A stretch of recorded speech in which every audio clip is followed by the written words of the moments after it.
Hi, everybody. This is Mary Beth Uberti with Operation Parent. I can see everybody's coming into the webinar, and I just want to thank you for attending today. This is a webinar specifically sponsored by Concrete Resources, and today's topic is helping kids overcome school anxiety and build resiliency, featuring Dr. Sharon Celine. And at Operation Parent, we had Dr. Sharon Celine present for us in this fall. She does a phenomenal job, and I'm sure we'll have lots of questions. I'm going to just let the doors open for another minute before we go ahead and get started. So with that, we'll just let it go for just another minute. I can see people coming in, and that's wonderful. Hold on. All right. I'll give it another minute, and then we should be ready to go. And I've heard that out in Washington, there was some rough winds last night. I hope everybody's good and nobody lost any trees, especially on top of houses. So we are actually in Louisville, Kentucky. So we are actually having a sunny day in the 40s, which is really, really nice for us.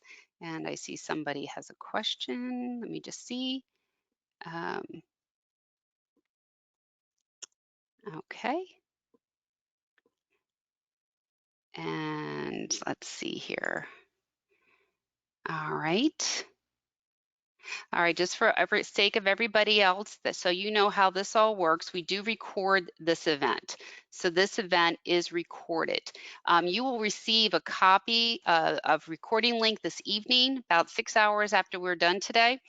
And you will have in that follow-up email a survey that we ask you to complete, as well as the recording link. Whether you attend live or you are going to watch or you miss, you'll get the recording link, as well as an additional resources provided by Dr. Celine.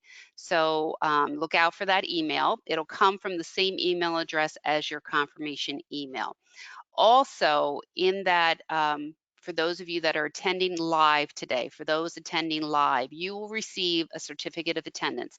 So if you need it for your hours for education purposes, that'll give you that. If for any reason you'd rather have a certificate that lists the length of time of the webinar, please email me at marybeth@operationparent.org and I will get you a different certificate.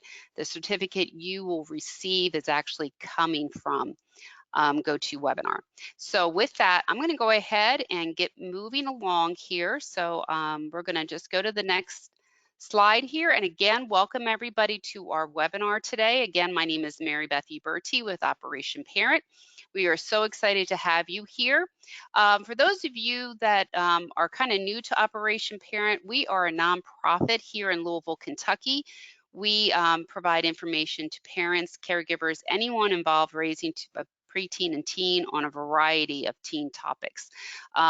Anything from drugs, alcohol, internet, to mental health issues. So our focus is really to provide as much information about warning signs, trends, misconceptions, where to go for help. We've moved to doing webinars the past 4 years, and it has taken off very well for us. We provide monthly webinars. So what I just encourage you to do, if you have never been to Operation Parent's website, please go to operationparent.org. And then on our main page, you will see the upcoming webinar. We do one event live every month. Plus we host recordings or rebroadcasted webinars, which are older webinars. So right on our main page, you will always see the registration for the most current, what is coming up. If you would like information on recorded webinars or anything that's rebroadcast, it's real easy from our main page. Go to resources and then you will see webinars and you can check out anything else that's going on. Please know we always record our webinars. They are available. The recordings get sent to anybody who registers for our webinars, so you can listen at your convenience. With that, I just want to open up the microphone for Erin from the Concrete Resource Coalition. Erin, are you there? Hi, yes, thank you. You are welcome. So go ahead and feel free to welcome your attendees. Thank you. Hi, as Mary Beth said, my name is Erin Sendrick, and I am a co-coordinator with the Concrete Resource Coalition, which is located in Concrete, Washington. And we are a community coalition working to create positive change and build a healthier community. And we are always looking for parent voices at our coalition meetings. You can be in Concrete, Cedar Woolley, or Mount Vernon. If you're interested, you can or just want more information, you can send me an email. It's erynn.sendrick@unitedgeneral.org. And I will make sure that that email gets out to you so that if you have questions or would like to attend a coalition meeting, I can get you that information. And thank you so much for being here today. We are really grateful to be able to offer this opportunity and glad to have you. Erin, can you do me a favor? Can you email me your email address at Yes. marybeth@operationparent.org, and I will put that into the follow-up email so that if anybody does want to get in touch with the coalition, they can reach out to you.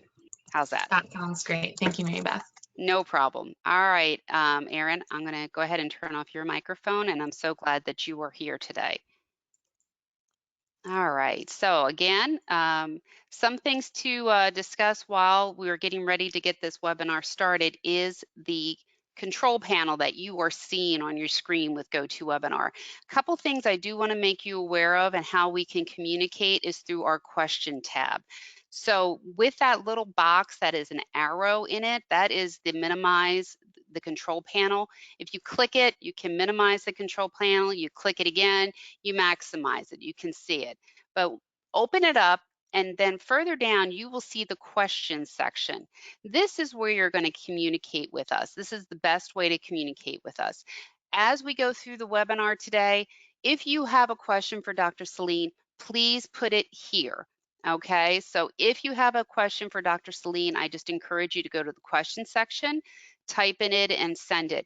We will have a check-in halfway through the event for quick questions, and then we will have the full question and answer session at the end. We will conclude promptly at an hour and 30 minutes. If we have not answered all the questions, I will send them to Dr. Celine, the remaining ones, and she'll get back in touch with you. Okay, so please communicate with us through the question section. The other thing I want to call your attention to is the handout section. So if you click into that section, you will see two handouts available to you. You can download them now while we're in the live event.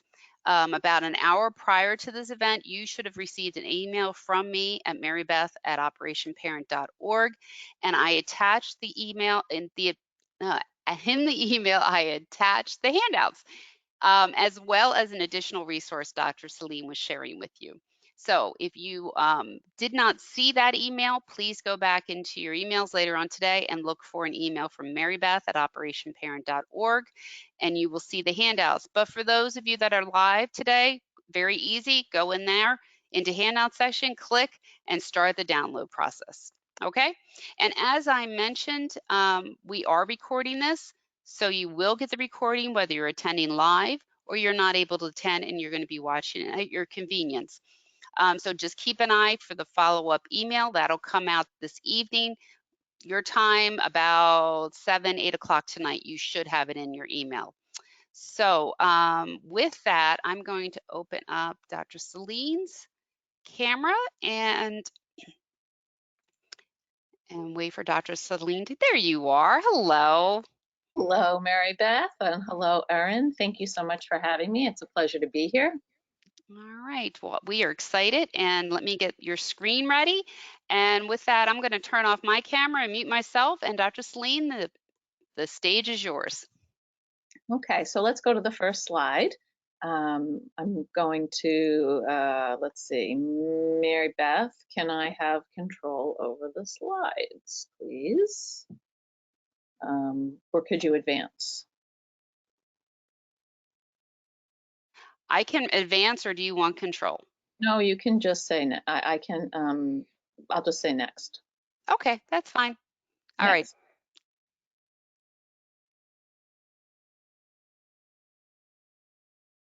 Okay, so today we're going to be talking about anxiety, which is one of my favorite topics. And our learning objectives include describing how anxiety works in the body and the brain. We're going to identify patterns of negative thinking, and we're going to learn how to externalize anxiety and practical tools for dealing with it, as well as to identify and develop areas of resilience in learning. And I realized that I didn't introduce myself, so let me go backwards. I'm Dr. Sharon Saline. I'm sorry, Mary Beth, can we go back? I'm Dr. Sharon Saline. I'm a clinical psychologist and author of What Your ADHD Child Wishes You Knew and the ADHD Solution Card Deck. I've been in private practice for almost 30 years. I've been working with neurodiverse kids and their families and adults for my entire career. And I'm very excited to be here with you today to talk about one of my favorite subjects, something that's near and dear to my own heart, which is anxiety. So I know we went over the learning objectives. We're doing this a little bit backwards, but let's go to our first slide of the presentation. Thank you so much, Mary Beth. So these are very stressful and uncertain times. What's happened right now? What's happening right now? So kids started the school year with hopes and goals, and things have floundered. And so today in this presentation, I'm going to be talking about kids who are neurodiverse, kids who have ADHD or learning disabilities or on the spectrum, and also kids who are more neurotypical. We're talking about anxiety in teens. Now, some teens are progressing well and others not so much. And remote or hybrid learning, which was once novel oh so long ago, has become much more tedious. What we're seeing is increased anxiety, frustration, isolation, and hopelessness. And these are getting in the way of attending and participating in classes, doing homework, staying with chores or interest-based activities like hobbies. Kids are lonely, bored, and their lives continue to feel upended by a pandemic, and they have no sense of self-control. It's much more, excuse me, of a struggle now to begin, stick with, and complete tasks. Novelty and hope for the new school year have long diminished for many students, and they're sort of stuck in the drudgery. And you're probably seeing a lot of negative attitude changes and more pushback. Kids are overwhelmed, and it's hard for them to see the value or sense in things that they were able to do earlier. There might be increased interest and reliance on screens. In fact, I don't even know why I say might be, there is. And it's harder for teens to get off these screens and to break from, because these screens are a break from other pressures, and it's really their lifeline in terms of connecting with peers and the outside world. There's a big disparity in the access to remote learning tools and internet connections depending on socioeconomic and ethnic issues. In a June survey by Parents Together, the results found that parents with low income were 10 times as likely to report that their children were doing little to no remote learning compared to those with incomes of $100,000. And the APA, the American Psychological Association, conducts regular surveys on stress in America. And this survey in October of 2020 showed that 81% of teens between the ages of 13 and 17 report the negative impacts of the pandemic-related school changes. And 51% say that planning for the future feels impossible. An APA Harris poll found in October that nearly 8 in 10 adults, 78%, say the coronavirus pandemic is a significant source of stress in their lives. So this is the environment, this is the crucible in which we are living. And today we're going to discuss anxiety in teens, how to shift from anxiety to curiosity and focus on what we can control, how to create daily routines based on collaboration, realistic expectations, and predictability, and how to address the paradox of home learning and home working. Next. Does this sound familiar? My mom wakes me up for school and then yells at me when I don't move. Why get out of bed for school? There's nowhere to go, and I don't see my friends. Isaiah, age 12. My daughter Zara is 13 years old with ADHD and dyslexia. After a while, she could not handle Zoom anymore. She would just refuse. She'll do anything but focus. Kendra, age 9, says, and that's a little bit younger than adolescence, but I want to throw this in. I miss seeing my friends and my dad having money to get us the stuff we need. I'm scared about him getting sick, and then I won't have food for anything. Another parent shared with me, remote learning was awful. My son's inattention and frustration got the best of him. He's 13 and he defaulted to flight mode in regards to assignment completion, resorted to lying that he was doing things when he wasn't. And then another parent said, not having to go to school and deal with other kids was much less difficult for my son, Devlin, who's 15, with anxiety. He liked being able to see and talk to kids on the online classrooms or play video games when he wanted. He could moderate the contact. Next. Okay, we're going to launch a poll. So here goes the poll. And all right, so the question is, what is your child's biggest challenge? So everybody just go ahead and select one option as your child's biggest challenge right now. And we'll give you a couple seconds to go ahead, and the answers are coming in. Great job, everybody.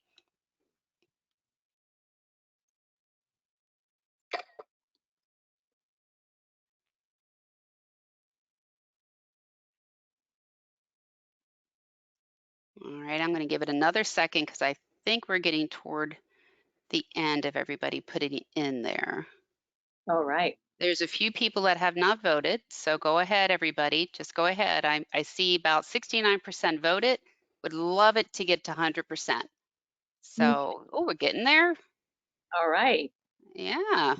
All right. Wonderful. Couple more seconds. We're at 83, so I'm missing a few people. No pressure or anything, but we're missing a few people. The pressure's All on. right. What? I said the pressure's on. That's right. Okay, we're going to go ahead and close the poll. Fantastic. And let me share. So what everybody has posted is 40% say loneliness and difficulty is the problem, 23% incomplete assignments or inadequate support, 3% disorganization with school and home stuff, 30% increase in anxiety or depression, and 3% with coping with food, housing, or family job insecurity. Well, thank you so much, Mary Beth. And I just want to point out that I did a similar presentation for Operation Parent in September, and the feedback was very different. Yeah.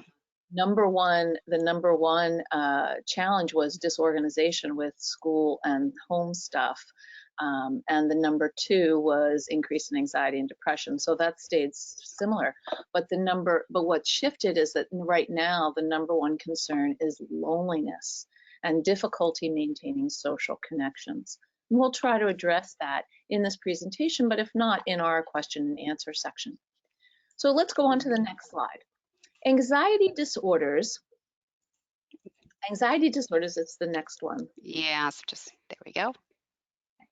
Anxiety disorders are problems related to fears and worries. Anxiety disorders differ based on the focus of a person's worry. Anxiety is all about safety and security. It wants to make uncomfortable feelings and uncertainty go away immediately. Anxious kids often have low self-confidence and problematic peer relations, as well as academic difficulties and family conflict. Now, we have to remember that anxiety is a natural human response that comes from serving a purpose. It's helped us stay alive lo these many centuries.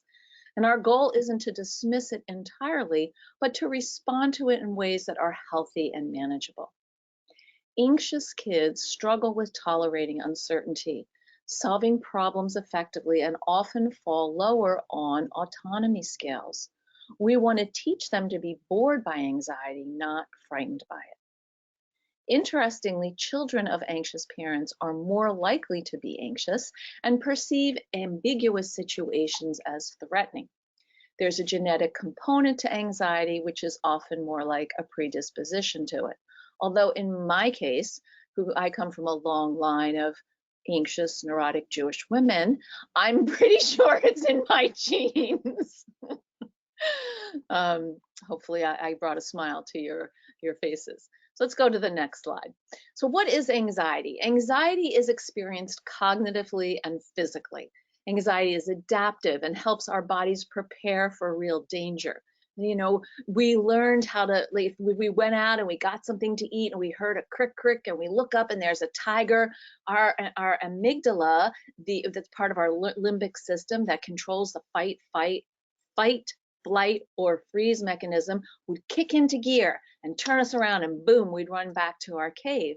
But eventually we'd get hungry and we'd have to go out again. And the next time we hear a crick crick, our body has that same rush of emotion, the same response, the anxiety, even though it's a squirrel. So there's a false alarm in the face of an episode of a genuine threat. Now, sometimes there are real concerns, and the threats are not false alarms, but the reaction is disproportionate to the event itself. So you hear that crick crick your second time you're out, and you run back to your cave because your reaction is the same as if it were a tiger when it's just a squirrel. Anxiety reflects all or nothing thinking and a negative expectancy. Next slide. So let's look at some of the statistics about anxiety. It's common for all kids and teens to experience some type of anxiety seen as worry, dread, fear, or distress. There's some nervousness in a new situation that we expect. And in these moments, it's normal for kids to retreat from the event and rely more on parents or friends for reassurance until they learn the skills, they master the tasks associated with these situations and feel more confident. 35% of kids with ADHD have been diagnosed with an anxiety disorder. And the top predictor of depression in kids is untreated anxiety, often due to peer isolation. Now, in COVID-19, we've seen increased parental tension and child frustrations, leading to increased conflict. A Common Sense Media study in March of 2020 reported that 61% of parents were yelling at their kids more than they used to, and over 50% said that financial concerns and social distancing were interfering with parenting. This was last March, so we can only imagine that those numbers have increased since then. Next slide, please. When we are diagnosing anxiety, we want to ask some important questions. Does a teen's behavior seem atypical for their age? Is their reaction out of proportion to the actual danger that's being presented? What is the frequency and consistency of these behaviors? What, if anything, is happening at home or at school that could be contributing to their emotional state and behaviors? So we want to get information from kids, from parents, from teachers, from their doctor, whoever, if you are a treating therapist who's doing the diagnosis, but perhaps you are the doctor, these are the kinds of questions, or the nurse practitioner that you want to ask. It's important to remember that right now that there are real dangers that many people are facing due to food, housing, job insecurity, and the effects of systemic racism. These fears exacerbate our sense of being out of control, and these are not fears that are, false alarms. They're real for many people. How does anxiety work? So we all receive information from our bodies about anxiety, physiological information, uncomfortable body states, cognitive information, worried thinking, and psychological information, distorted beliefs.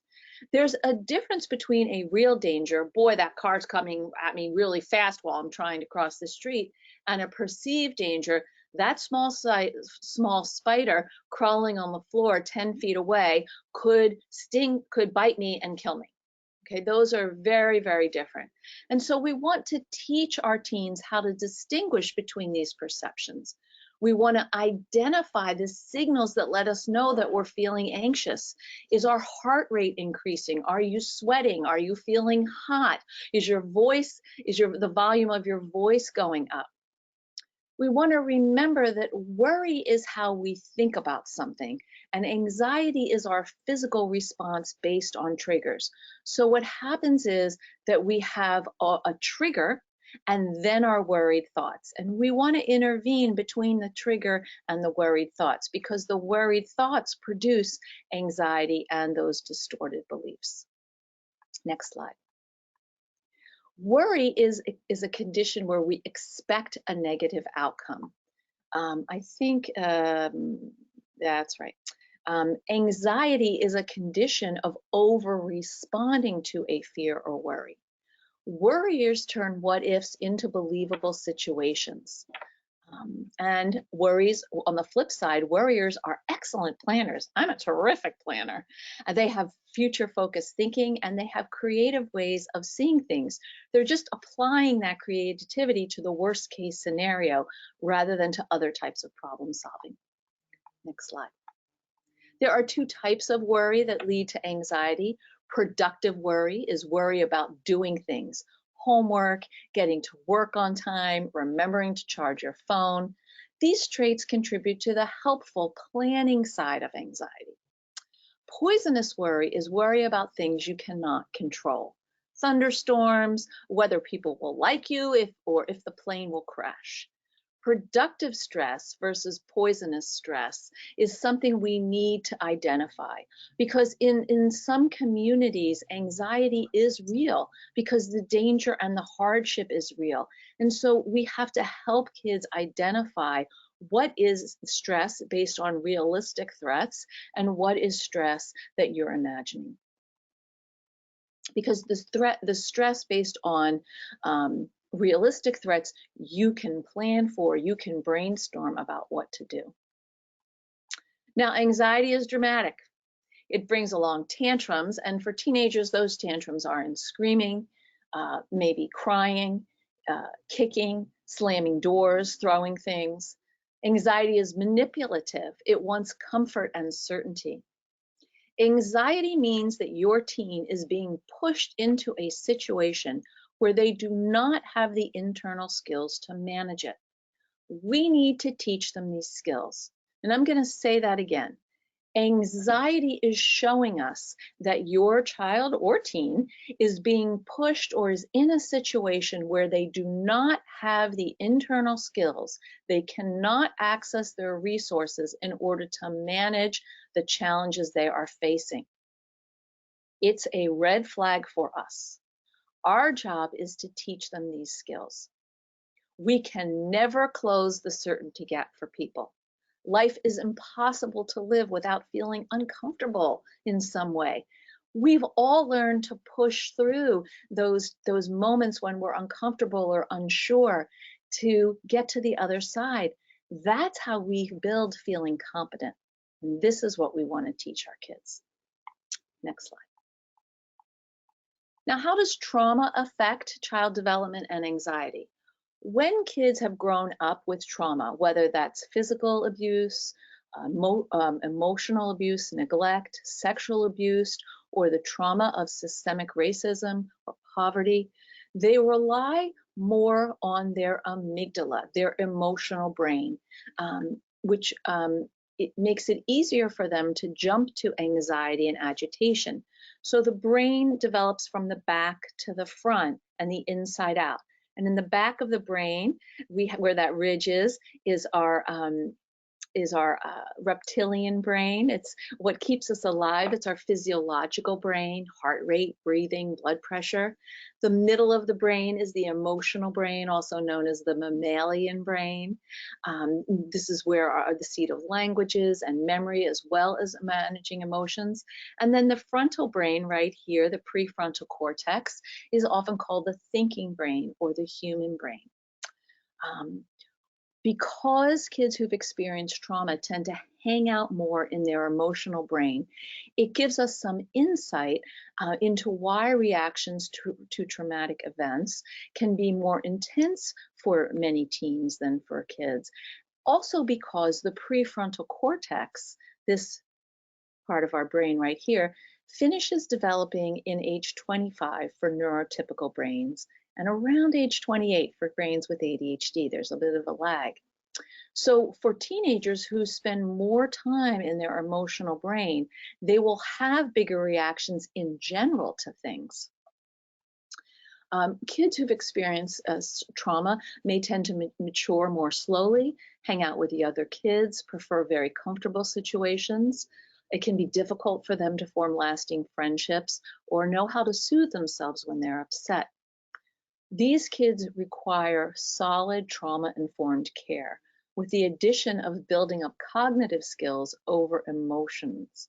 We want to ask questions such as, what has happened to you that you've developed these beliefs and behaviors? Not questions like, what is wrong with you? When trauma is combined with ADHD in child and teen development, these kids need extra help in learning how to build the ability for self-management using executive functioning skills. Because when you have ADHD, your executive functioning skills are delayed. And we also see this in some kids with learning disabilities and who are on the spectrum as well. Next slide. What are some typical worries for teens? So we'll see in middle school, the growing importance of social status and social comparisons can lead to worries about acceptance and fitting in. There are concerns about athletic, academic, or musical, or theatrical, or artistic performance, whatever they're interested in. And there's, of course, noticing much more and responding to peer pressure. By high school, these worries combine to add to concerns about riskiness and safety, finding a group that reflects their chosen identity, larger world issues, moral questions, and a future path. Teens want autonomy and independence from adults and their parents, but they're also afraid of that separation at the same time. Now, during COVID, we're seeing much more of this fear. We're also seeing a lot more anxiety and anger about the situation as well. What I meant to say is we're seeing more anger that's contributing to the anxiety. I'm sorry. So what do teens say about anxiety? Evan, age 17, says, what I mean by anxious is I remember ever since I was little, I would have really irrational fears of bad things happening or things just not working out. I feel like I have this weight on my chest a lot of the time. Just really, really pessimistic views of everything. And that would make me nervous about reality. Maya, age 10, says, my worries start as a hair clip in my stomach and then become a swirling in my head. Sometimes when I am nervous, like in school, if I don't know the answer, I chew on my shirt. Sometimes they say, you're not going to be able to sleep. What if you can't sleep? And that makes me not sleep. It's hard to stop my brain. And finally, Joaquin, who's 16 with ADHD, tells me, my mom may worry about things she has no control over, like the weather, but I worry about things I have to do and that I'll forget them. I totally feel panicky because there's something I think I need to be doing, but I can't remember what. Hopefully me thinking about it and keeping it in my head makes me do it. Otherwise, if it's not in my head, it doesn't exist. And of course, we know that trying to keep everything in your head only fosters more anxiety. Next slide. So how are we going to approach anxiety in a different way? And I'm going to flip a little bit, I'm going to flip anxiety on its head a little bit, and I expect lots of questions from you about this. If we go towards our fear, it gets weaker, but it's going to push back to try to get you to give in to its unrealistic and fearful demands. So we want to treat dealing with anxiety a little bit like a game. I'm not saying we want to minimize it. What I'm saying we want to do is investigate it. We want to frame it. We want to externalize anxiety. A lot of times when people are anxious, they believe they are the anxiety. And what I'm saying is we want to say things to them that they can then learn to say to themselves, such as, you're right to be scared. You're not sure you can handle X. It's natural to worry in that situation. Instead of, what are you worried about? It'll be fine. right? That's really not going to make them feel better. Or this isn't such a big deal. I don't know why you're getting so worked up. Also, not going to help, because anxiety likes both of those comments. It feeds anxiety. When we allow people to be where they are, when we allow teens to be scared and we normalize it for them, then they can start to calm down. It's the reaction to the worry, not eliminating it, that makes the difference. We have to help teens learn how to step back and see how their anxiety operates and not react to its fearful demands. We want to help kids expect to worry in situations that are challenging, because if you expect to worry, then you're taking some of the power away from the anxiety.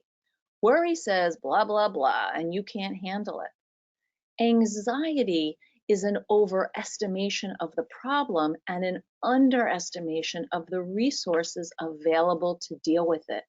So what's happening is worry is like, you can't do this, it's not going to work out.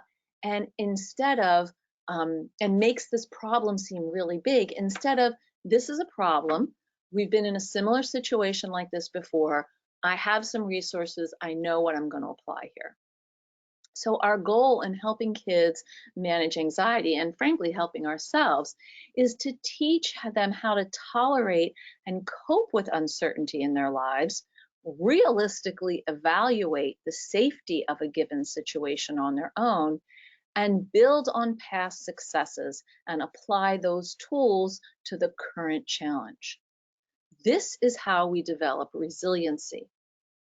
When you can tolerate the discomfort of not knowing and being disappointed, when you believe that you can bounce back from things because you've done so in the past, you're developing the resilience that's crucial for becoming a competent, successful adult. Next slide. So how are we going to do this?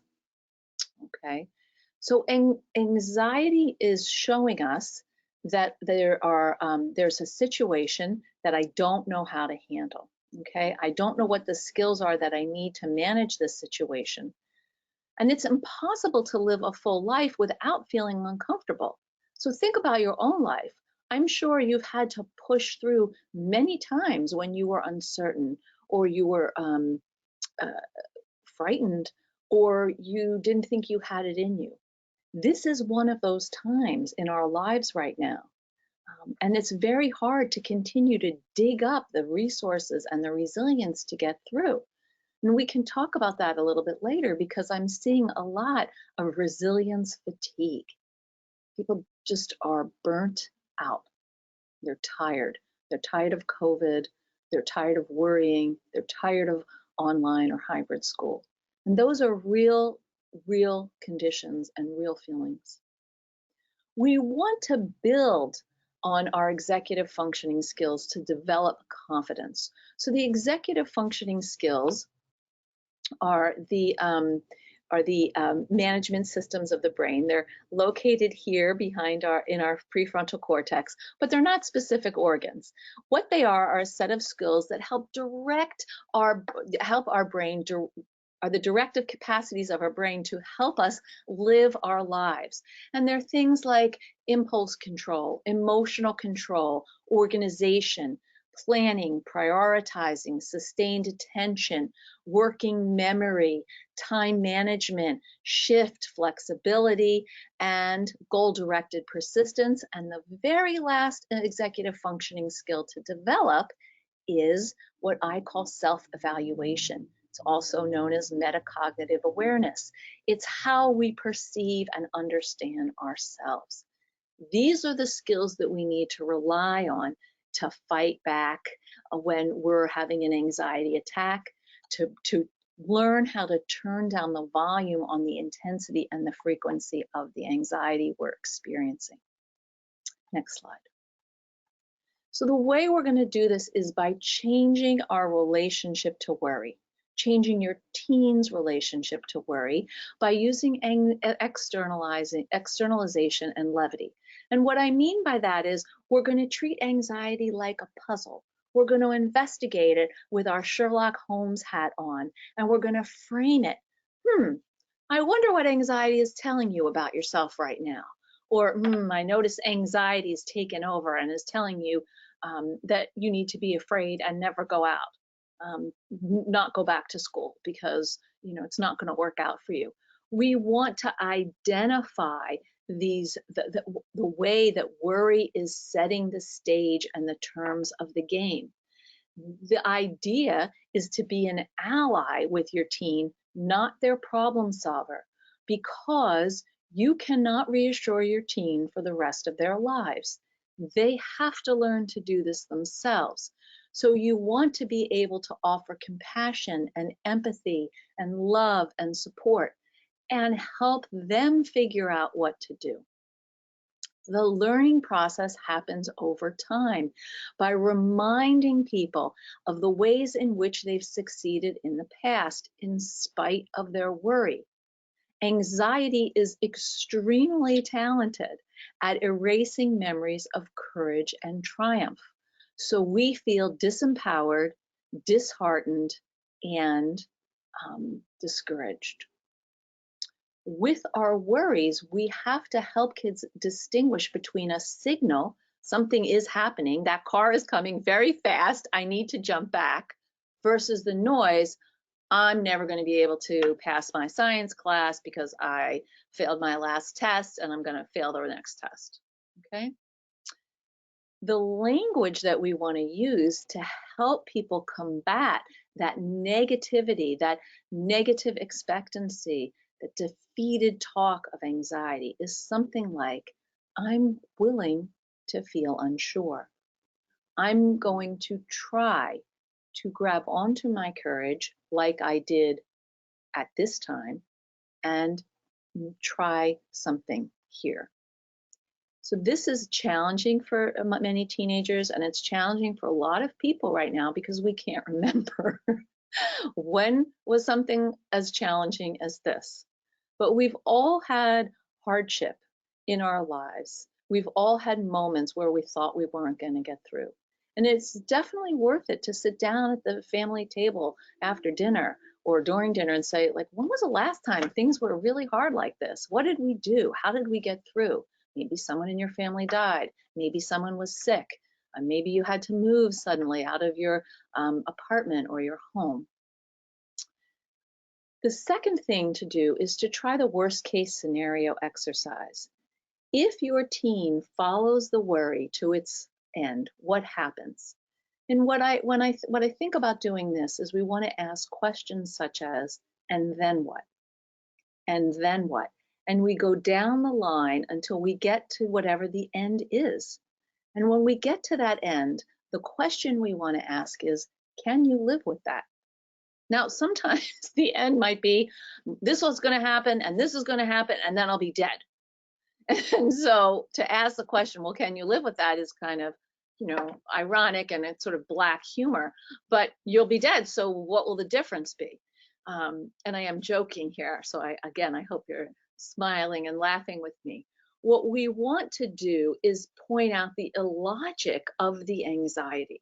So remember, it's an overestimation of the problem and an underestimation of the skills. And that's what anxiety is. So when you are overestimating something, it's so distorted. We want to bring that back down. One of the things that helps in these moments when people are feeling anxious is breathing. And I know that when I'm upset, it's very hard to breathe. It's like I have dysfunctional breathing disorder, which is not a thing, but I'm just making it up and telling you. Because I'm like, or I'm just like, oh, I'm so frothy, I'm all worked up, right?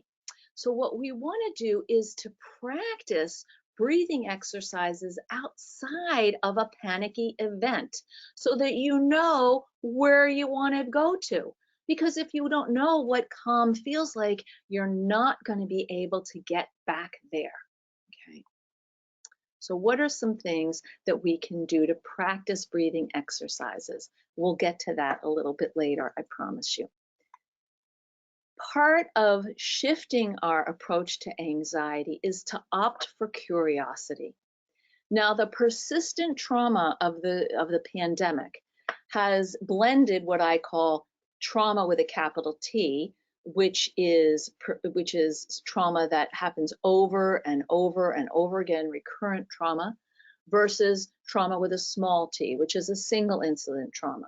I'm not minimizing trauma, I'm just distinguishing. So there's simple trauma, one-time event, and complex trauma, something that happens repeatedly. We are in a heightened state of anxiety because of complex trauma right now. It's happening over and over again. And it's very tough for all of us to stand in the uncertainty and the difficulties of complex trauma. So we hold our breath and we wait for whatever unfolds. But with the health stakes so high and the very real depression that many teens are experiencing from this isolation and social disconnection, it can feel impossible to shift to something different, to change the glasses that you're wearing to look through this, to have a different perspective. All of this business of not knowing what to expect just fuels our natural anxiety. It's how we're wired. So what we want to do is learn how to control what we can, okay? And that's why you may see in your teens higher incidence of and perhaps some obsessive compulsive behaviors, wanting things to be just so, getting angry if something they expected doesn't happen, right? So this is because they're trying to control something to lower the volume on their anxiety. The best thing that you can do for that control is to shift to curiosity. So whereas anxiety shuts you down and predicts negative outcomes, curiosity opens you to possibilities and helps you rely on your resilience. You say, I wonder, instead of I worry. Next slide. Of course, because of the trauma of what's happened with school, we have to talk about it and deal with it directly. We want to acknowledge and empathize with our kids' feelings and not ignore them. And we want to really try to identify what's been working, even if it's one or two things. Notice the successes, because that's what we want to build on. It's easy right now. It's winter. It's either rainy or maybe cold where you live. It could be perfectly nice some days and then kind of yucky the others. And that's how we feel. You know, some days are okay enough. Most days are and there's a couple bad ones. So we want to prepare for what's coming, and the way we're going to do that is by paying attention to what's worked, to shift our mindset from a fixed negative mindset to a growth-oriented mindset, which reduces dread. So this means we're going to brainstorm two types of plans. You're going to map out a schedule if things go this way, and you're going to map out a schedule or routine of things that go that way. And having a routine is very helpful right now because it gives kids a sense of predictability and autonomy and control over themselves in a situation where there's very little. This is about being proactive instead of reactive. And of course, we're going to try to continue to take what we've learned from the new so-called normal, and you know, continue with that now, and then pick one thing to tweak, because kids can really only change one thing at a time. In fact, I can only change one thing at a time. Okay, next slide. So let's take a minute right now, a couple minutes, and I'd love to answer some questions. So what questions do you have about how anxiety works in the body? What are some ways that you can talk back to anxiety? And what are some triggers that you're seeing in your kids that are fostering anxious reactions? Okay, everybody, you can go ahead and put that into the question section. So And so what are you looking for? Triggers? what are some triggers that you're noticing? What types of things are worrying your kids? And how are you responding in ways that are working? Okay. So anybody want to put something in there? It takes a few seconds Tossing before we I'm get just there. tossing out a couple questions. No, it's great. Who Okay. might Big different trigger, the big trick. unknown, questions that can't be answered. Yeah, I get that. Mhm. Yeah, that's a big trigger. And it's scary for all of us. Right now, will I get will I get the vaccine? Will the vaccine help me? Will I be able to go out? There is so much unknown. And that's why we have to kind of draw our circle around our daily life. We can't control so many things. So let's think about what we can do in our daily living that makes sense for us and helps us feel a sense of autonomy. Okay, another one is not being able to see the light at the end of the tunnel. Hmm. I hear you on that one. It's kind of dark. It's a long Yeah. um, so again, maybe to sort of shift from the end at the tunnel to little lights along the way. So Mm. for me, I live in New England and it's winter. And usually in January, it's about 15 or 20 degrees with 2 feet of snow. For some reason, this January, so far, I'm knocking on wood, we've been blessed with weather in the 30s and not a lot of snow. And that means that I can walk outside almost every day. Is that going to help me later on? Is that make the end of the tunnel any closer? No, but it makes the tunnel of my 24 hours a little bit better. And so maybe instead of looking at days, we look at a block of 24 hours or a block of 7 days instead of 7 weeks to shorten our frame so that we're not looking out into a future that never seems to end. I think that will help us manage our anxiety, but it will also help our frame of mind day to day. Is what can I do today that will bring me some pleasure?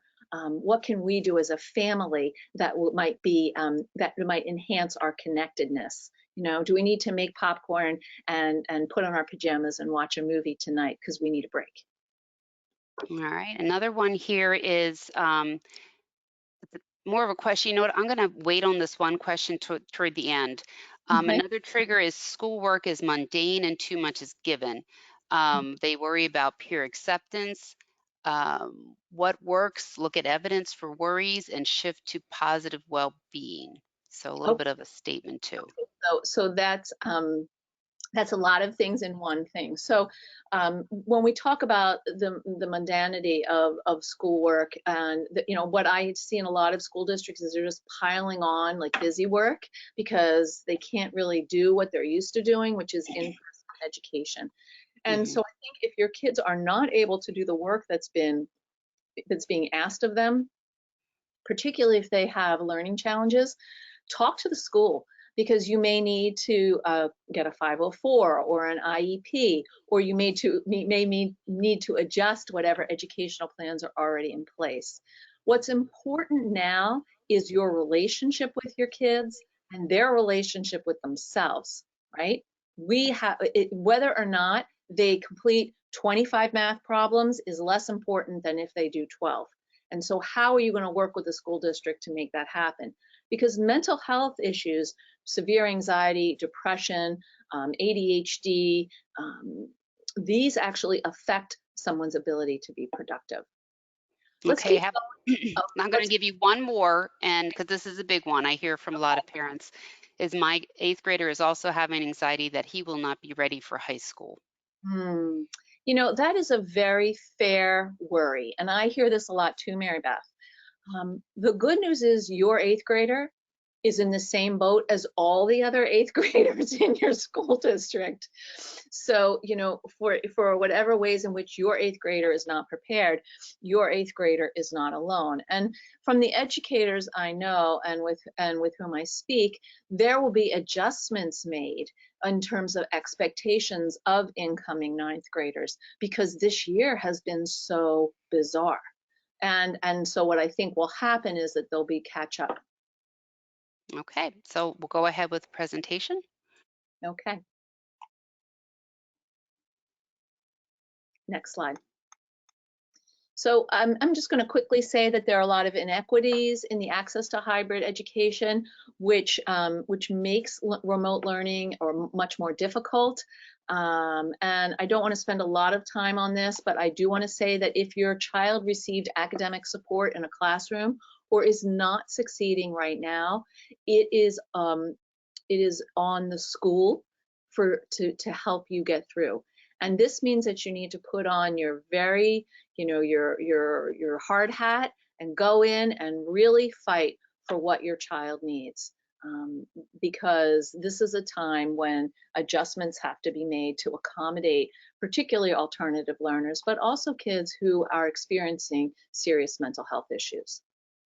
It's really helpful for kids if they can connect personally with a teacher or mentor, either weekly by phone, text, just alone time with someone in a school who matters to them. Next slide. So preparation, of course, reduces stress and builds confidence. Preparation is flexible. It lays a foundation. You go up a hike. When you go on a hike up a mountain, you have the supplies you need for food, a medical kit, a rain jacket, a flashlight, and a small towel. So you can take a turn off the trail and go for a swim. You have the tools you need and you're flexible in how you use them. It relies on collaborating, and that's the same thing that has to happen now in terms of both dealing with school and dealing with anxiety, is collaborating with our teens. And one of the things I hear so much from parents is their teens are shut down.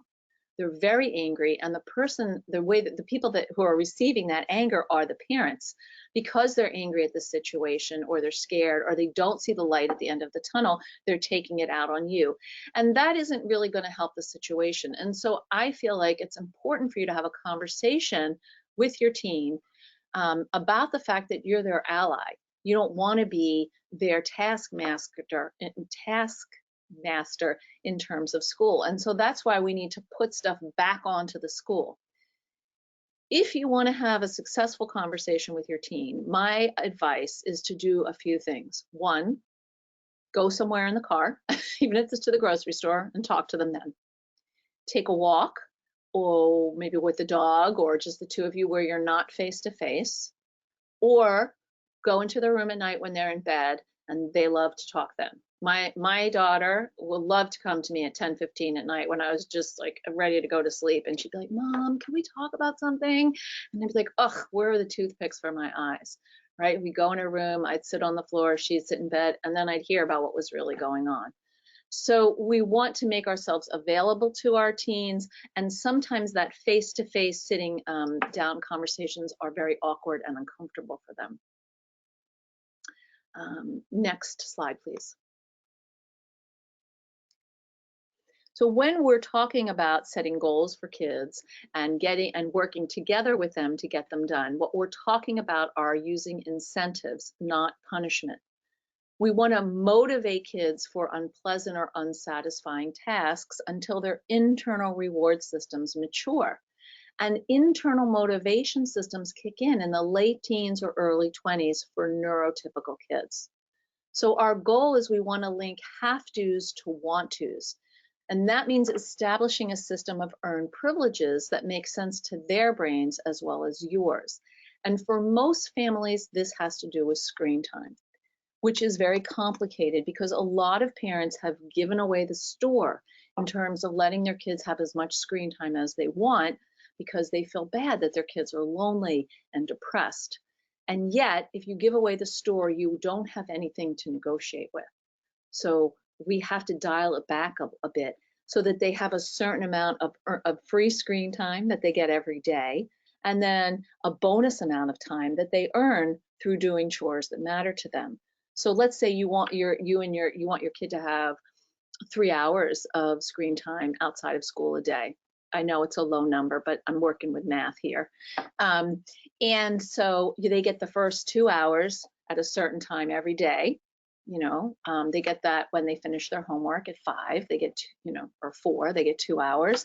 And then that extra hour could be on a different device, and they get that by, practicing the piano or walking the dog or sitting with you to show you that they've turned their homework in. And that's how we can incentivize them. So we want to set appropriate goals that are linked to those incentives. I'm not there yet, sorry. And to remember that kids who are alternative learners, kids with ADHD or learning disabilities or high functioning autism or other mental health issues, have to work a lot harder than their peers to get things done and to attend to unpleasant tasks. Um, we have to talk a little bit about expectations. So whatever your teen was capable of before the pandemic may have very little to do with what they can do right now. And what they were able to do in March may have diminished to what they can do right now. For many kids, they're just able to do the bare minimum to get by. And fighting with them about doing more is going to do more damage to your relationship than the benefit of those of raising their grades. This is where we have to have a conversation with your teen, with the school, and with you about how to move forward appropriately. I would encourage you to talk with your teens about their goals for this year. It's January, this is a great time to do it, and share some of your own with them. Set up two sets of expectations. One, based on tasks they enjoy or have enjoyed and are easy and interesting to them. Those are the ones they're going to be more naturally motivated for and they'll be able to do.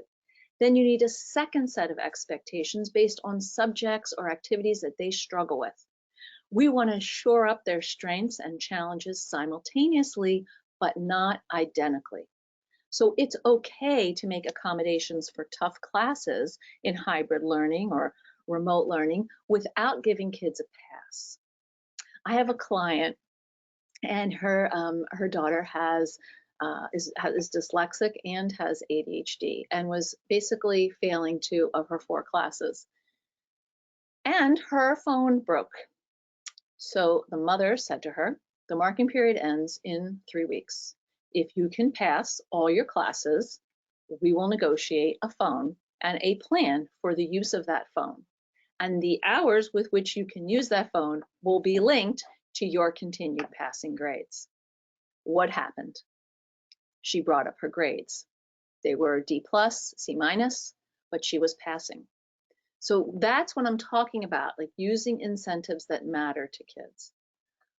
The goal is that we want to focus on their adaptability and their growing self-esteem as well as their learning. Next slide. So what are some tips for successful routines? When we're tired, when we're stressed, our executive functioning skills are hit the worst, and our weakest executive functioning skills, are hit the worst. Overall, using alerts on phones and computers for reminders when classes are starting, when breaks are happening, when banners are flying across the screen, kids pay attention.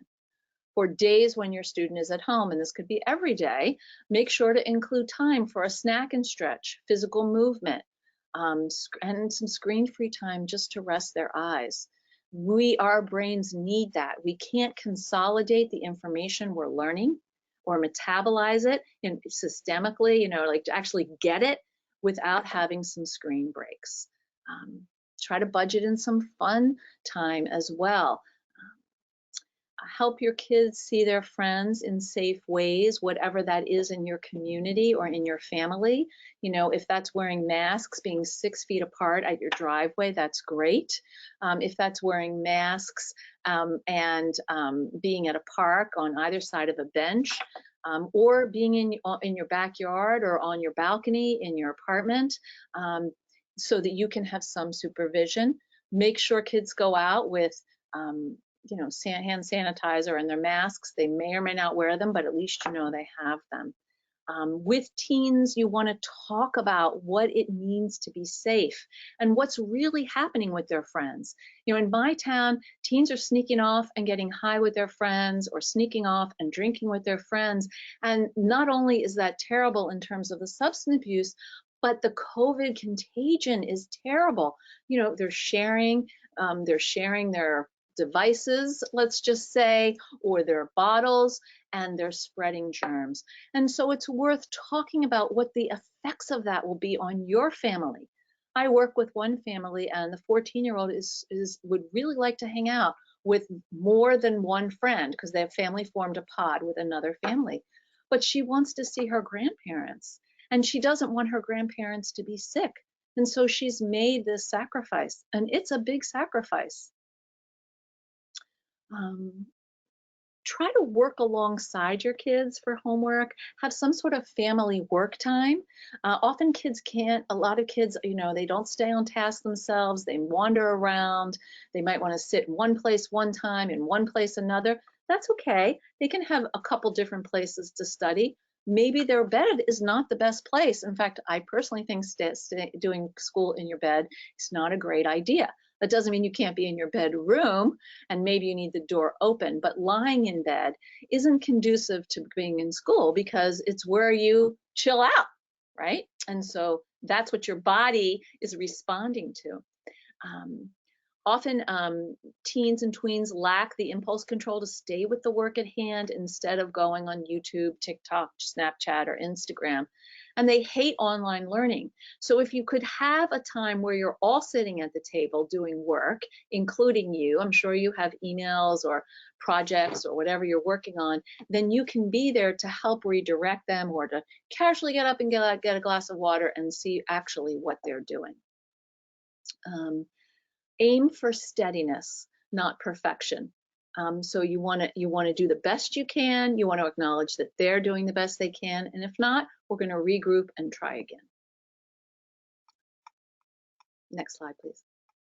What are some common problem areas in families of teens right now, particularly around anxiety? We're rescuing kids.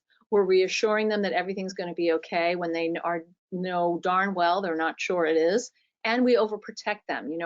We try to shield them from things by giving them, giving into them, giving what they want, by accommodating behaviors that are inappropriate.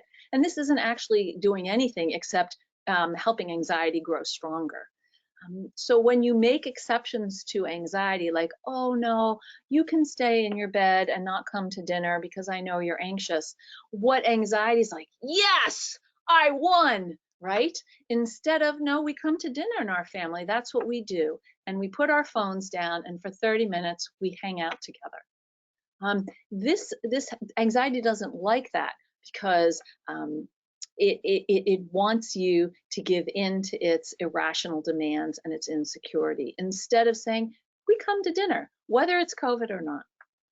Sometimes parents, we push too hard and we get angry. We get angry at our kids for their irrational anxiety. We get angry at the anxiety itself. Also, anxiety likes this a lot because if you're angry, parent, at me teen with anxiety, then I can be angry with you. I can export all my anxiety and my frustration onto you, and then I'll walk away feeling much better and you'll feel terrible. We accommodate, as I said, but we do it in the service of avoiding things without an instruction of skills of how to cope with the thing that people want to avoid. So we want to ask ourselves, am I responding in a way that anxiety would like? Next slide. So what are some strategies for dealing with lying, avoidance, and pushback? So what we want to do is that we want to become a lie detective. That's our job. Honesty is really consistent. Lies shift and change. Rehearsed stories are usually false. We want to observe facial and bodily expressions. Honesty looks relaxed and open with direct eye contact. We want to set up reasonable and logical consequences. So ask your child or teen, what do you think should happen if I find out, I look on the history, or I look on our internet and see that you were online at 2 a.m. in the morning? What do you think the consequence of that should be? How am I going to earn back your trust? Ask them some of these questions rather than yelling at them or telling them what you're going to do. Get their buy-in. That buy-in is really important for teenagers. It's that foundation of that collaboration I was speaking about earlier. So you want to set up some of these logical consequences and be predictable and fair in what they are. You want whatever the so-called, punishment to fit the crime. And I'm not a fan of punishment because it doesn't teach skills. But logical consequences make sense. If I tell you not to drive my car while I'm at work, and I come home from work and you drove my car, I got a ride with a friend, let's say, or that doesn't make any sense now either, but let's say I go to work and there's another car and you drive the car and you smash it up. You know, telling you you're never going to drive again is actually not going to, I mean, it's not really going to teach you anything. It may be how you feel. But telling your child you're going to sit with me while I call the insurance company, you're going to be here when the insurance company comes, you're going to come with me when I take the car to get estimates, you're going to basically ride your bike for 2 months, and then you're going to have to drive with me for another month so I can make sure that your driving is okay. You set up something that relates to the offense. Okay, so instead of the punishment fits the crime, what we want to know, does the consequence fit the offense? Okay. Remember that pushback and oppositional behavior often may mask other emotions, such as anxiety or depression, particularly in boys, and that kids act out when they're bored and they're angry and they're frustrated. Expect it. So when they see it, it's not like a surprise, like, oh my gosh, look what's happening. It's like, oh, of course, this is happening again. So you want to create a plan for how to deal with those moments that naturally come up that you've seen, and put in non-cooperation clauses using that earned privileges mindset. And finally, we want to differentiate between guilt and shame. Shame is I'm a bad person for what I've done. Guilt is I did something bad, but I'm actually a good person. And we want to teach our kids, we want to lean on into guilt instead of into shame. Next slide. So how are we going to help your family feel less overwhelmed by anxiety and what's going on? We're going to remember that people can only change one thing at a time, and kids get overwhelmed by too many directions and too many steps. You're going to talk about the priorities for this spring with your team, and include a consultation with the school around homework or academic goals. What is the plan you're going to set up for success, for the successful completion of work? And use incentives to teach the difference between have-tos and want-tos, and logical consequences for misbehaviors and non-cooperation. Improve working memory, and working memory is what we hold in our brain for a short period of time before it transfers to the longer term memory. It's not that instantaneous short term memory, it's in between. So if I say, I want you to get your shoes and meet me at the door, you remember to get your shoes and meet me at the door. Many people with ADHD struggle with working memory. So start writing things down, particularly for teens who are a little depressed or frustrated. They may forget things. Their attention isn't as strong as it was. You know, use Post-its, texts, voice memos. Expect your teens to forget things and then be surprised when they don't. Oh, I have so much to go through and not much time. So when we want to talk, when we're teaching about anxiety, we want to stop reassuring and start encouraging.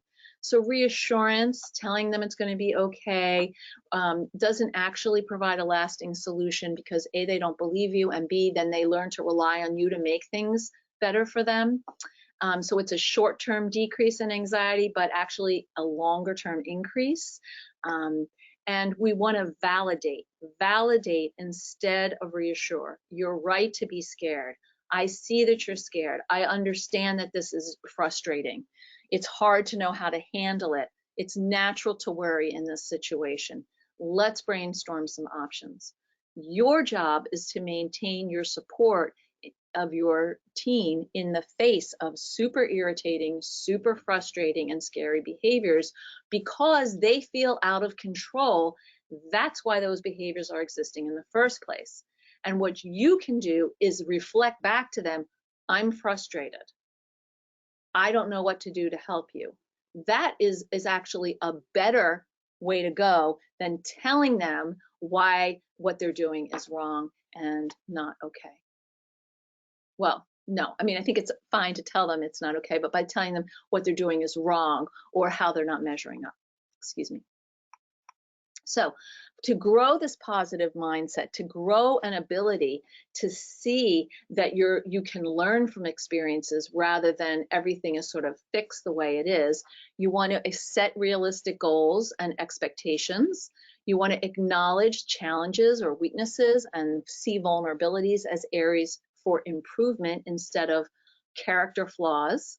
We want to focus on what people can change, what they really can change, instead of what they can't control. You want to rely on and develop practical coping strategies that encourage growth. And you want to nurture a talent or a strength, and so that kids can have that positive view of themselves that they take out in the world. Moving forward, I want to encourage you to zoom out, okay? This is a really terrible time. And, you know, my father is 87. So he was born in the Depression. He lived through World War II. He was a child. He served in the Korean War. He's lived through all kinds of things since the 60s, the 70s, and on. He tells me this is the hardest thing he's ever done, right? And he has perspective, and he can zoom out and he can say, well, I went to Korea, or we lived through, the riots of the 60s, or the death of Martin Luther King or John F. Kennedy. Those were also terrible times. How did we respond? How did we bounce back? And so we want to zoom out for our kids. It may look like right now is the worst time ever and there's not any hope. Try to take a larger view and see, have there been other dark times? What did we do in those dark times?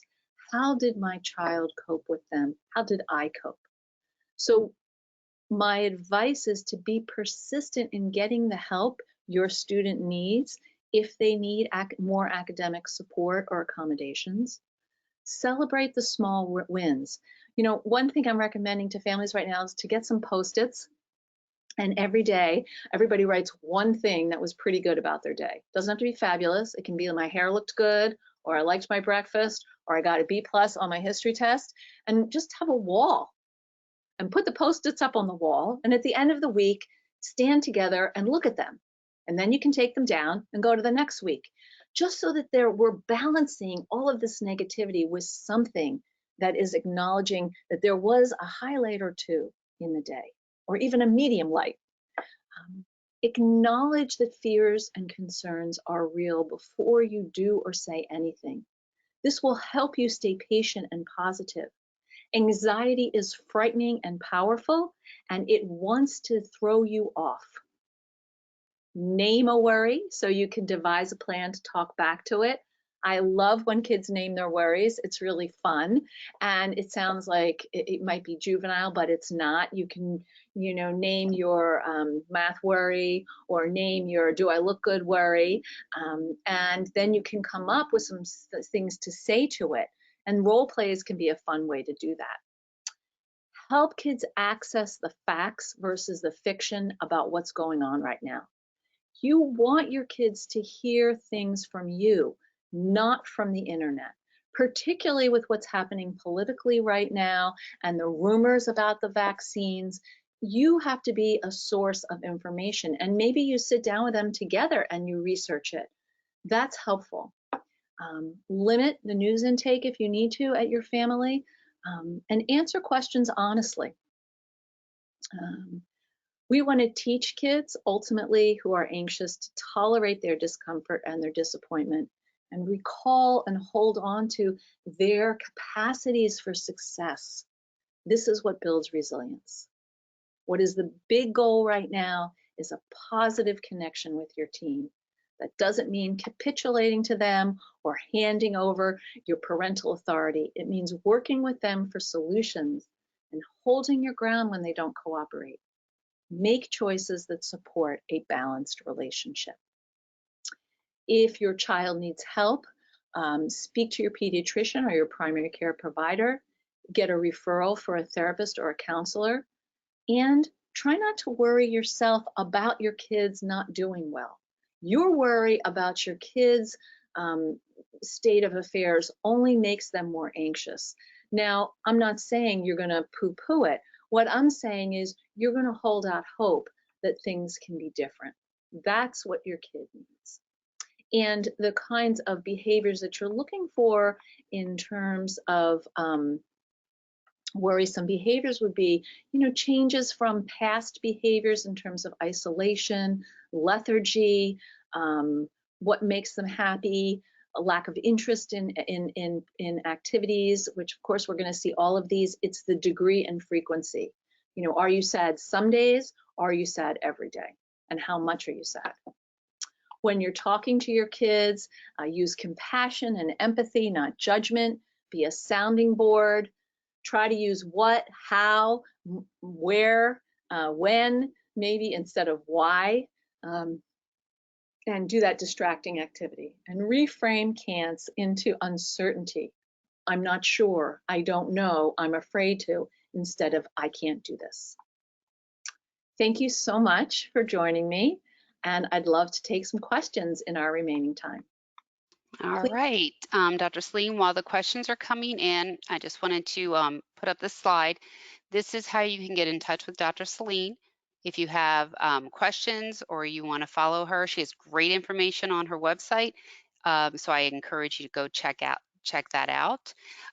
Again, please check out Operation Parents webinars at operationparent.org. We do have a parent handbook that goes over a lot of these topics, again, providing information. Where do you go for more help? What are the warning signs? You can purchase that at Operation Parents Shop online. All right, so let's just go back here and let me get back to this slide here, and let me just pull up the questions and see what we have here. Got a few here. Okay. One is how do you respond to youth when they say calming breathing doesn't work for me because of my anxiety?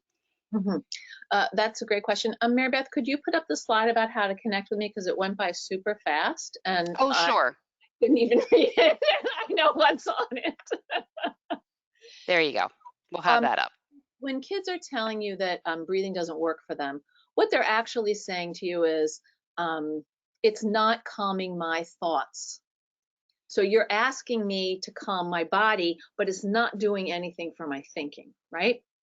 So what we want to do is try to address the worried thinking. This is where we have to access those beliefs. So when kids are telling me breathing isn't help because it doesn't stop that buzz in my head, I say, tell me what the buzz is saying to you. And I write that down, write that down. What are the negative things that buzz is saying? And what would it be like if we stepped back and we looked at those statements as if they weren't yours, but they belonged to a friend of yours? What would you say if a friend of yours was telling you that? Because a lot of times what we say to ourselves is not what we would say to our friends. I say to kids, if you wouldn't say it to a 3-year-old to a 3rd grader who scraped their leg, why would you say it to yourself? And so there are these repetitive thoughts and they just loop around. So we want to look at the process of that loop and what is, if any, a kind of gain that happens. If you're in that loop, what are you not thinking about? Right? Okay. So breathing isn't going to help if you're going to do this, right? Yeah. So the kind of breathing I'm talking about, which I actually didn't get to in the presentation, so thank you so much for asking, is alternate nostril breathing, which actually does help. So it's from yoga. So you take a finger, you close one nostril, you breathe in deeply, and then you take another finger and you do the same.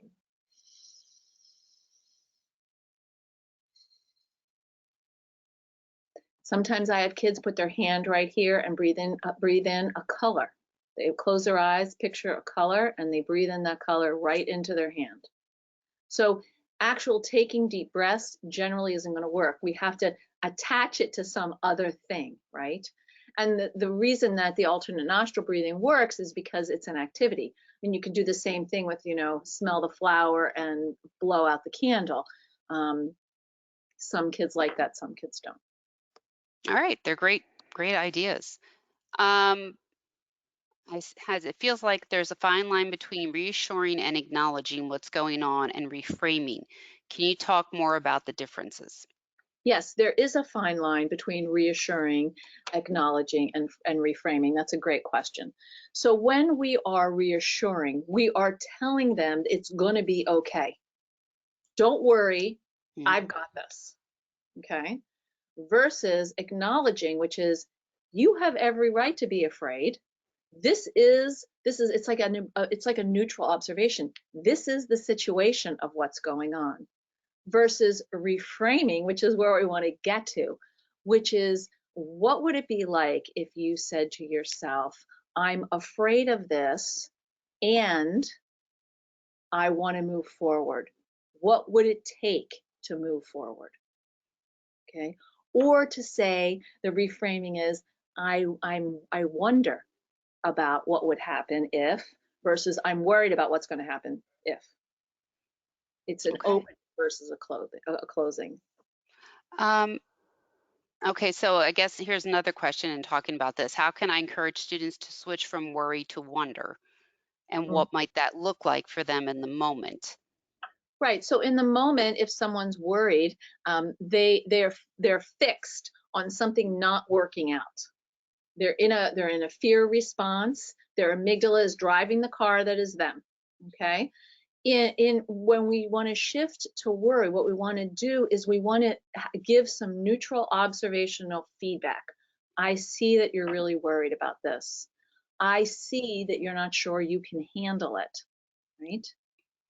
I'm wondering what it would be like if we could maybe explore one or two options of what it working out would look like. Okay, that makes sense. Mhm. And it's also, I've heard many times, is to practice some of this stuff when they're not in the midst of it. Well, that's Is exactly that right. That's true? the thing about the brain. That's the thing about the breathing, and that's actually about meditation. You know, all of the Hmm. meditation teachers will say it doesn't help if you don't practice meditation outside of when you need it. Yeah. No. Yes, No, absolutely. that's right. Okay. I double negative to myself too much, right? So, uh, we want to practice what it feels like, and it's the same thing with shifting from worry to wonder. We practice it on something that doesn't matter that much, so that when something big comes along, we have that skill. That makes perfect sense. Um, let's see here. I think I have one more. Um, can you share resources about incentivizing and the age of maturity for internal motivation? Sure. Resources, I would encourage you to go to my website because I have a lot of stuff on motivation. I also have some YouTube videos on my YouTube channel. Um, Motivation is a pretty complicated thing. We could do a whole workshop on motivation. Invite me back. I'm happy to do that. Um, uh, when we talk about motivation, there's extrinsic motivation, also known as external motivation. I turn in my permission form for driver's ed so I can start the class on Monday. And then there's intrinsic motivation. I'm going to work on my paper really hard because I like the feeling of writing a good paper, versus I'm going to work really hard on my paper because I only want to get an A, and if I don't get an A, it's not worth anything, Mm. or I enjoy the process of writing. And so Hmm. intrinsic motivation develops over time. And we learn to sort of set up extrinsic motivators for ourselves that we internalize. So I don't know about you, Mary Beth, or any of you parents out there, after dinner, I don't really want to do the dishes. I kind of want to sit and watch my show. But when I don't do the dishes, then I have to do the dishes after I've watched my show when I'm all like cozy and sleepy and I want to go to bed. So I've Hmm. learned that I do the dishes first and then I watch my show. And that's something that motivates me, right? It's my intrinsic motivator. It's like I'm going to do the dishes and then I'm going to watch the show so I don't have a messy kitchen later. And that's a skill that takes a lot of time to develop. And so I think that many parents expect their kids to be more intrinsically motivated earlier than they actually can. And Yeah. particularly now, when there are so few external motivators, it's even harder to have intrinsic motivation. Yes. I can see that. It makes perfect sense because what are you going to motivate them with sometimes? Right. And it's like a lot of kids are experiencing like, well, why does this matter? Who cares? Right. What's the difference? And that's that really sort of um, despairing, kind of disheartening beliefs that are related to just how hard things are right now. Yes, that's very true. And I believe one more I think one more popped in. Okay. Um, oh, somebody else just made a comment and said, I think teachers also think youth have more mature intrinsic motivation also. So Hmm. some teachers have that opinion that they can self-motivate. That's right. And so the thing is that a lot of students, particularly high flying students, are struggling right now in ways they've never Mhm. had to struggle before, because the motivators, the relationship with their teachers, all the goodies around being with their friends, the Mhm. excitement of learning and being in an environment of ideas, many of those things have gone away.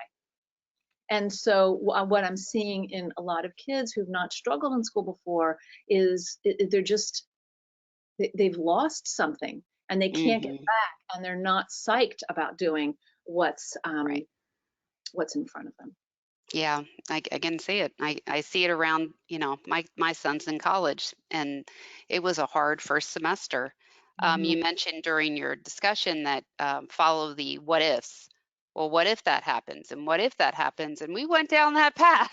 and Hmm. um, and for him, it was very, very scary until we hit the end. And then it became, all right. I'm like, can you live with that? Yep. And it changed his way of thinking tremendously to just go down that path with him. So I definitely encourage parents, don't be so scared of that. It can allow them to see, what is a real possibility as opposed to an imagined possibility when the anxiety's rolling. That's So exactly right. And good for you for hanging in there with him, because it's scary to do that what if process, and you have to keep going through it. And that's the thing about anxiety. Anxiety doesn't want you to go through anything. It wants you to stop when you feel the fear. so And and that anxiety, that was my foster dog who's saying, "Hey, I fit in this crate." So, right. Well, bravo for you. And I want to say to everyone, thank you so much for joining. I give trainings for educators and parents internationally. Please contact me. It's been a pleasure having you. And if you have more questions, feel free to contact me through my website. And check me out on Facebook. I do a live Facebook session every Friday through attitudemag.com for parents, adults, and teens who are living with ADHD, learning disabilities, and autism, as well as all the other mental health stuff. So join us anytime. all right. Well, with that, I'm going to go ahead and close down the webinar. Sorry about this. Oh, I want to say one more thing, Mary Yes. Beth. To parents out there, I'm doing an Instagram Live next week for Oh. it's for teens and young adults on COVID. So check out my Facebook or my Instagram for details. But this would be something that where your kid would go and not you. So Oh, where that's a wonderful. other kids, other Okay. young, older teens and young adults to get some support. Could you do me a favor? Can you send that to me in an email so I can add that to the follow-up email? Absolutely, I will. I'll do that. Okay. Thank All you, right. everyone, and have a good day. Thanks so much for joining. And thank you, Mary Beth, for Thank having me. Thanks, Erin. Thank you so much. Dr. Celine, you did a wonderful job. It's always a pleasure. And with that, I'm going to go ahead and shut down the webinar. The recording, as I mentioned, will come to you in about 6 hours in the follow-up email. Thank you so much. Bye-bye. Bye.